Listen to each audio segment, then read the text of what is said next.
नमस्कार, मी प्रिया काळे. तरुण भारतच्या न्यूज बुलेटिन मध्ये आपल्या सर्वांचं स्वागत. आता पाहूया ठळक घडामोडी. नियमांचे उल्लंघन करत जादा शाळकरी मुले भरून घेऊन जाणाऱ्या वर्दीच्या 30हून अधिक ऑटो रिक्षा चालकांवर शनिवारी रहदारी दक्षिण विभाग पोलिसांनी मोठी कारवाई करत त्यांच्या रिक्षा जप्त केल्या. पोलीस आयुक्तालयाकडून प्रवासी ऑटो रिक्षातून 3 पेक्षा अधिक प्रवासी असू नयेत, त्याचप्रमाणे विद्यार्थ्यांचा आकडा 5 पेक्षा अधिक असू नये असा आदेश जारी करण्यात आला आहे. तथापि त्यानंतरही वर्दीवाले रिक्षा मामा आपल्या रिक्षांमध्ये अधिक मुलांची वाहतूक करत आहेत. याची गांभीर्याने दखल घेत रहदारी दक्षिण विभाग पोलिसांनी शालेय मुलांना घेऊन जाणाऱ्या वर्दीवाल्या ऑटो रिक्षा चालकांविरुद्ध गुन्हा नोंदवून रिक्षा जप्त केल्या. शुक्रवारी मध्यरात्री शॉर्ट सर्किट झाल्याने हरिजन गल्ली होसूर शहापुरातील 2 घरांना आग लागून लग्नासाठी ठेवलेले 6 लाख रुपये रोख, सोने व घरातील संपूर्ण संसार उपयोगी वस्तू जळून खाक झाले. यामुळे सुमारे 10 लाखाहून अधिक नुकसान झाल्याची घटना घडली आहे. शिवराज मोदगे व शशिकांत मोदगे यांच्या घराच्या छताला अचानक शॉर्ट सर्किट झाल्याने घराला आग लागली होती. मध्यरात्रीच्या सुमारास परिसरात एकच धांदल उडाली होती. अग्निशमन दलाच्या कर्मचाऱ्यांनी आग आटोक्यात आणली. लोकसभा निवडणूक संपताच पेट्रोल आणि डिझेलच्या दरात अनुक्रमे 3 आणि 3 रुपये 20 पैशांनी वाढ करण्यात आली आहे. मागील काही दिवसांपासून पेट्रोल डिझेल किमती स्थिर होत्या. निवडणुकीदरम्यान किमती किंचित कमी करण्यात आल्या होत्या. मात्र निवडणुका संपताच पेट्रोल आणि डिझेलच्या किमतीत वाढ झाली आहे. त्यामुळे सर्वसामान्य वाहनधारकांची चिंता वाढली आहे. इंधन दरवाढीमुळे पुन्हा वाढत्या महागाईला सामोरे जावे लागणार आहे. बेळगाव नगर विकास प्राधिकरणाने शहराच्या विकासासाठी अनेक महत्त्वाचे निर्णय हाती घेतले आहेत. मंत्री, आमदार आणि अधिकाऱ्यांच्या बैठकीत विस्तारित शहरासाठी भौगोलिक माहिती प्रणाली तंत्रज्ञानावर आधारित विकास मास्टर प्लॅन तयार करण्यास मान्यता दिली. कणबर्गी नवीन वसाहत निर्मितीसाठी तातडीने पावले उचलावीत अशा सूचना केल्या. मंत्री, पालकमंत्री जारकीहोळी यांनी शहराच्या विकासासाठी अनेक योजना राबवल्या जाणार असून त्याला लवकरच चालना मिळेल असे स्पष्ट केले. यामध्ये नवीन नागरी नियोजन, पाणलोट आणि ड्रेनेज व्यवस्थापन, वाहतूक आणि कचरा विल्हेवाट यासह इतर कामांना गती मिळेल असेही सांगितले. नीट परीक्षेमध्ये झालेल्या गैरप्रकारामुळे विद्यार्थ्यांना नाहक त्रास सहन करावा लागला आहे. या गैरप्रकाराचा फटका विद्यार्थ्यांना बसत असून या प्रकरणातील संबंधित आरोपींवर कठोर कारवाई करण्यात यावी. या प्रकरणाची सर्वोच्च न्यायालयाकडून चौकशी व्हावी अशी मागणी AIDSO विद्यार्थी संघटनेकडून करण्यात आली. जिल्हाधिकारी कार्यालयासमोर विद्यार्थी संघटनेकडून आंदोलन करून घडल्या प्रकाराचा निषेध नोंदवण्यात आला. देशामध्ये लाखो विद्यार्थी नीट परीक्षेसाठी बसले होते. यामध्ये मोजक्याच विद्यार्थ्यांना ग्रेस मार्क देऊन गैरकारभार करण्यात आला आहे. परीक्षा व्यवस्थापक मंडळाकडून हा गैरकारभार करण्यात आला असून त्यामध्ये सहभागी असलेल्यांवर कठोर कारवाई करण्यात यावी अशी मागणी निवेदनाद्वारे करण्यात आली. वर्षा पर्यटनासाठी आंबोलीत जाणाऱ्या पर्यटकांना आता घाट आणि धबधबा परिसरात स्वच्छता राखावी लागणार आहे. अन्यथा पर्यटकांवर दंडात्मक कारवाईला सामोरे जावे लागणार आहे. याबरोबरच येथील प्राण्यांना, विशेषतः माकडांना खाऊ घालण्यावर बंदी घालण्यात आली आहे. वन विभागाने 15 जून पासून आंबोलीला येणाऱ्या पर्यटकांसाठी नियमावली जाहीर केली आहे. सावंतवाडी वन विभागाच्या वतीने आंबोली घाट व धबधबा परिसराची नुकतीच स्वच्छता मोहीम राबवण्यात आली. या स्वच्छता मोहिमेअंतर्गत घाट, रस्ता, दुतर्फा परिसराची स्वच्छता करण्यात आली. या स्वच्छता मोहिमेत वन विभाग व स्थानिक स्टॉलधारक व ग्रामस्थांनी सहभाग घेतला. दरम्यान वर्षा पर्यटनासाठी येणाऱ्या पर्यटकांना धबधबा परिसरात स्वच्छता राखण्यास बंधनकारक करण्यात आले आहे.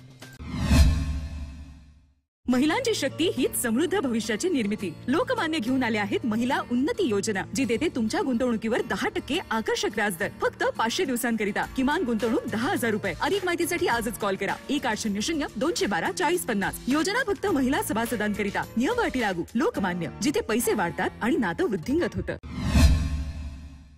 पावसाळ्यापूर्वी शहरातील सरकारी कार्यालयाच्या छतावर प्लास्टिकचे आच्छादन टाकून तात्पुरती मलमपट्टी करत असल्याचे चित्र दिसत आहे. अबकारी उपअधीक्षक, नोंदणी केंद्र, तहसील कार्यालय आदींची कार्यालयांच्या छतावर प्लास्टिक घातले जात आहे। सार्वजनिक विभागाने हे काम हाती घेतले आहे। दरवर्षी पावसाळ्यात अनेक सरकारी कार्यालयात गळती दिसून येते। हे थांबवण्यासाठी तात्पुरती व्यवस्था केली जात आहे। गळक्या सरकारी कार्यालयांच्या छतावर प्लास्टिकचे आच्छादन घातले जात आहे। कायमस्वरूपी दुरुस्तीकडे दुर्लक्ष होत असून केवळ कार्यालयांना तात्पुरती प्लास्टिक ताडपत्रीचा आधार दिला जात आहे। कॅम्प येथील खानापूर रोडवर सप्टेंबर 2022 मध्ये एका विशिष्ट ठिकाणी एका शालेय विद्यार्थ्याने शाळेत जात असताना आपला जीव गमावला होता।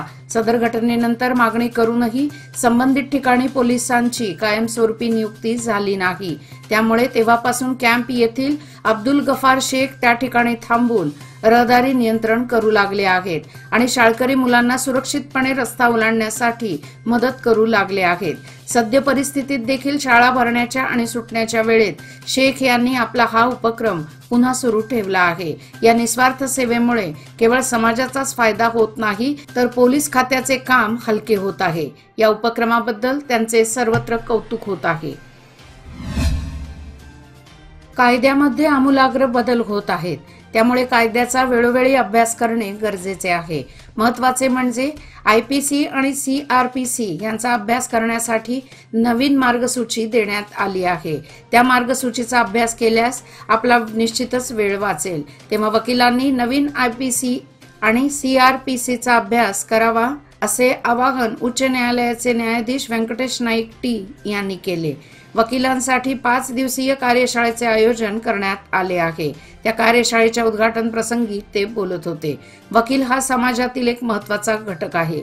भारतीय दंड संहिता IPC, भारतीय न्याय संहिता CRPC नव्याने लागू करण्यात आले आहेत। त्यामुळे वकिलांचा वेळ वाचणार आहे। मात्र त्यामधील बारकावे प्रत्येकाने समजून घ्यावे आणि त्यानुसार न्यायालयात काम करावे असेही त्यांनी स्पष्ट केले। बेकायदेशीर लेआउट तसेच इतर बेकायदेशीर कामांवर निर्बंध घालण्याची सूचना अधिकाऱ्यांना देण्यात आली। कणबर्गी येथील निवासी योजना राबवण्यासाठी प्रयत्न सुरू आहेत। काही शेतकरी न्यायालयात गेल्यामुळे समस्या निर्माण झाली। मात्र आता 25 एकर जमीन सोडून इतर जमिनीमध्ये ही निवासी योजना राबवली जाईल अशी माहिती पालकमंत्री व सार्वजनिक बांधकाम मंत्री सतीश जारकिहोळी यांनी बुडा कार्यालयात पत्रकारांशी बोलताना दिली। सध्या शेतकऱ्यांना योग्य तो मोबदला देऊनच जमिनी घेतल्या जात आहेत।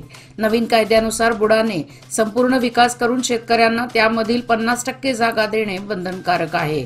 त्यामुळे शेतकऱ्यांनाही त्याचा लाभ होत आहे। त्यामुळे शेतकऱ्यांचे कोणतेच नुकसान होणार नाही असे ते म्हणाले।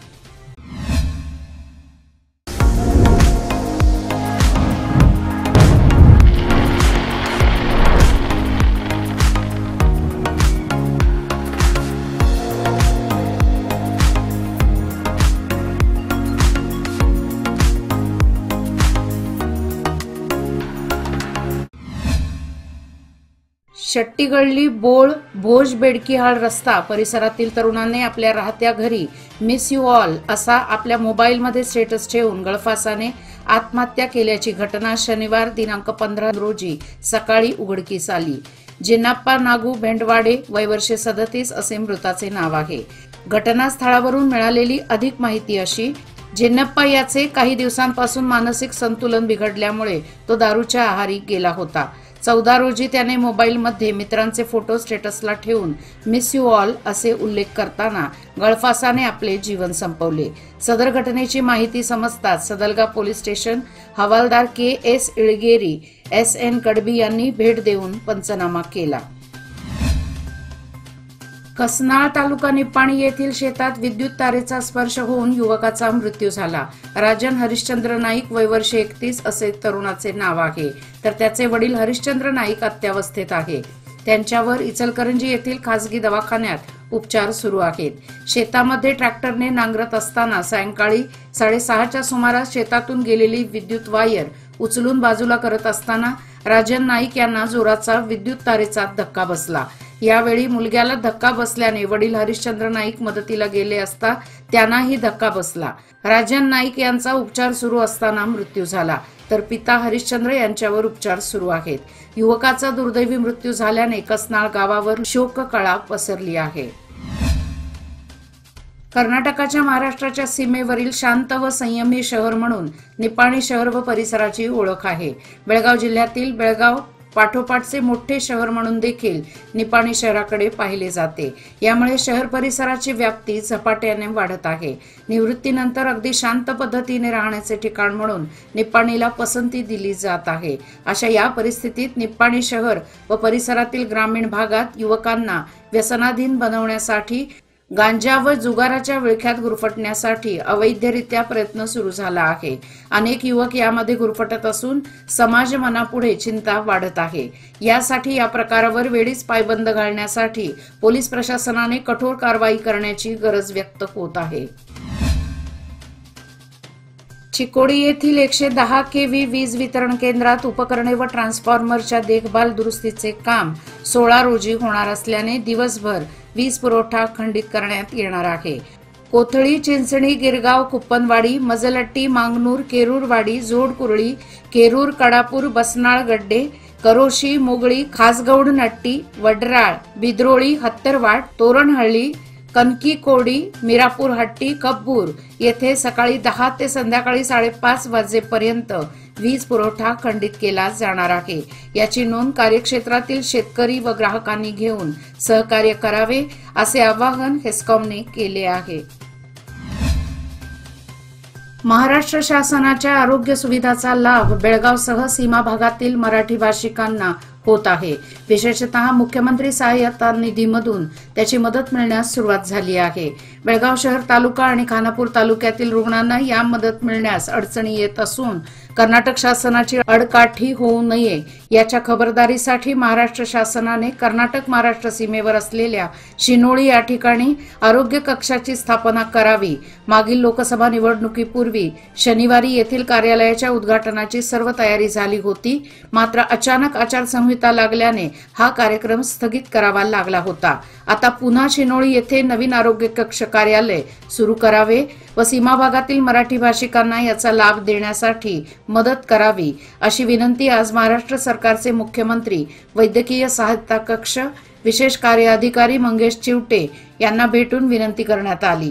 यावेळी शहर महाराष्ट्र एकीकरण समितीचे कार्याध्यक्ष रणजित चव्हाण पाटील, महादेव पाटील, सागर पाटील व इतर कार्यकर्ते उपस्थित होते. याचबरोबर आजचे बातमीपत्र इथेच संपले. अधिक माहिती आणि ताज्या घडामोडी करता पाहत रहा तरुण भारत न्यूज चॅनल. तसेच आमच्या चॅनलला लाईक, शेअर आणि सबस्क्राईब करायला विसरू नका आणि विश्वासार्ह बातम्यासाठी दररोज वाचा दैनिक तरुण भारत. धन्यवाद.